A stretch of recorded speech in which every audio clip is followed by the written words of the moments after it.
pergunta sobre o neto dela. Ele tem 11 anos de idade e passou a dizer que odeia a prima de 7 anos. Não sei o que fazer, porque sempre conviveram bem. Aí ela queria que você pudesse falar alguma coisa, né? Será que esse ódio vai passar? O que está acontecendo? De repente, a primeira coisa a fazer é verificar se não houve nenhum fato objetivo que está justificando isso. De repente, eles são unidos, eles vivem uma condição de satisfatória harmonia de relacionamento, mas houve um problema. De repente, ela ganhou um presente mais caro, ele não ganhou, e ele ficou chateado porque ele foi preterido, ou alguém deu a ela o lugar na frente do carro e ele deveria ir na frente, e ela que foi. Ou seja, alguma coisa, de maneira bastante objetiva, pode ter acontecido. Alguém pode ter dito, sai daí, olha a tua prima, que ela é menor, deixa ela ficar. Eu não sei. Pode ter alguma causa plenamente material e ele se magoou com relação a isso e está reagindo ao processo da mágoa com esse sentimento de ódio, que não é um sentimento esperado para uma criança, né?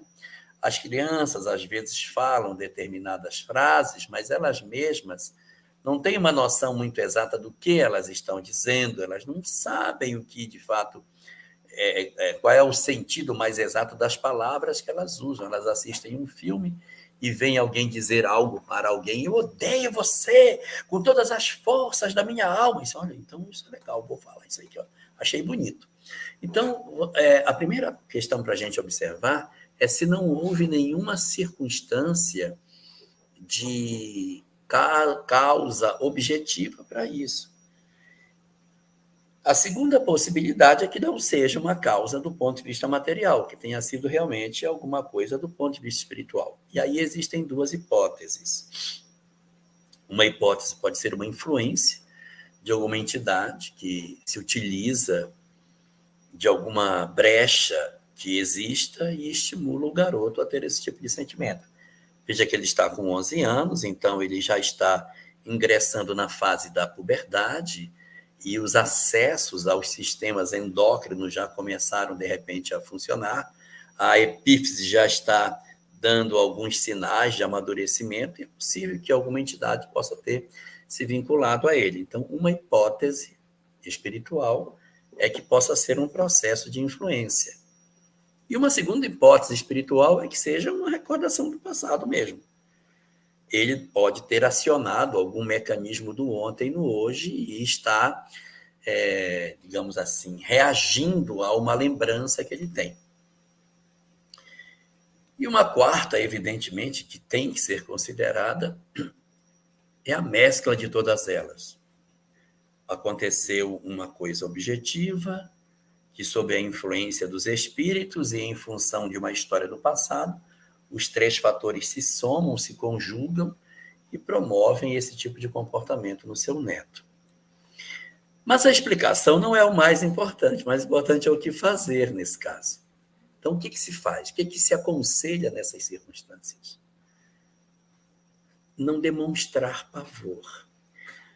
Porque muitas vezes o que o menino quer é exatamente expressar o desagrado dele com a prima. O que ele quer é que as pessoas saibam que ele está insatisfeito com ela. Se os adultos se apavoram, ele diz, funciona. Eu vou então repetir a dose.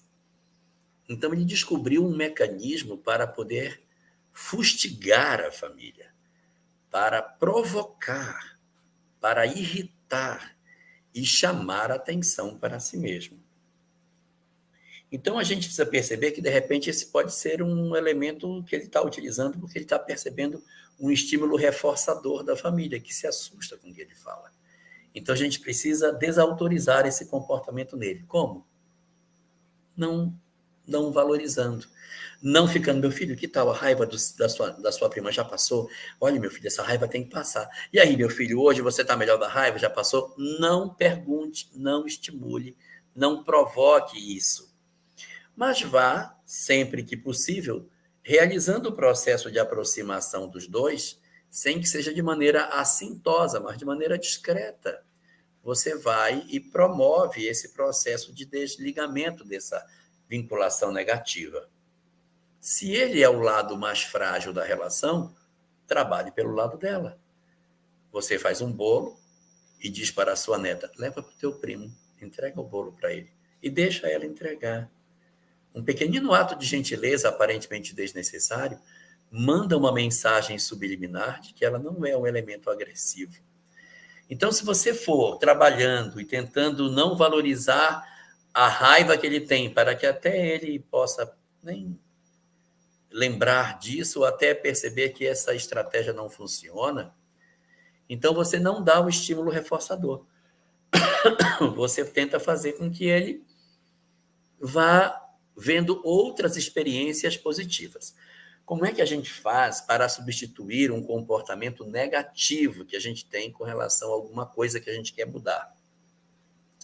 Âncoras emocionais só mudam com outras âncoras. Então, se alguém criou uma âncora com relação a alguma coisa ou alguém, você precisa colocar outra âncora em cima dessa, senão ela não passa, ela não vai sair. Então, você tem que criar novas histórias boas entre seus netos. Tentando, sem forçar, vai, abraça, não força, vai, abraça, diga que você ama, não faça isso, é pior. Tem que ser bem sutil, bem sutil. Você faz as coisas e aí você faz os pequeninos atos de gentileza acontecerem para ir quebrando esse estado de rejeição. E devagarinho você vai, sem precisar dizer, a gente não fala, ó, tá vendo? Sua prima gosta de você, viu? Sua prima gosta. Você não verbaliza. Quem tem que se convencer não é o cérebro, é a alma.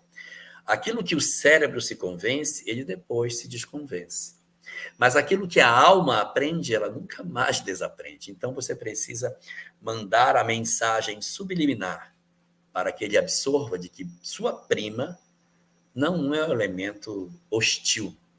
E aí, esses pequeninos atos simples podem ser a estratégia aliadas ao processo de não valorização do comportamento que ele tem. Mas, em todo caso, se ele estiver muito agressivo, fique de olho para que ele não faça nada perigoso com a garota.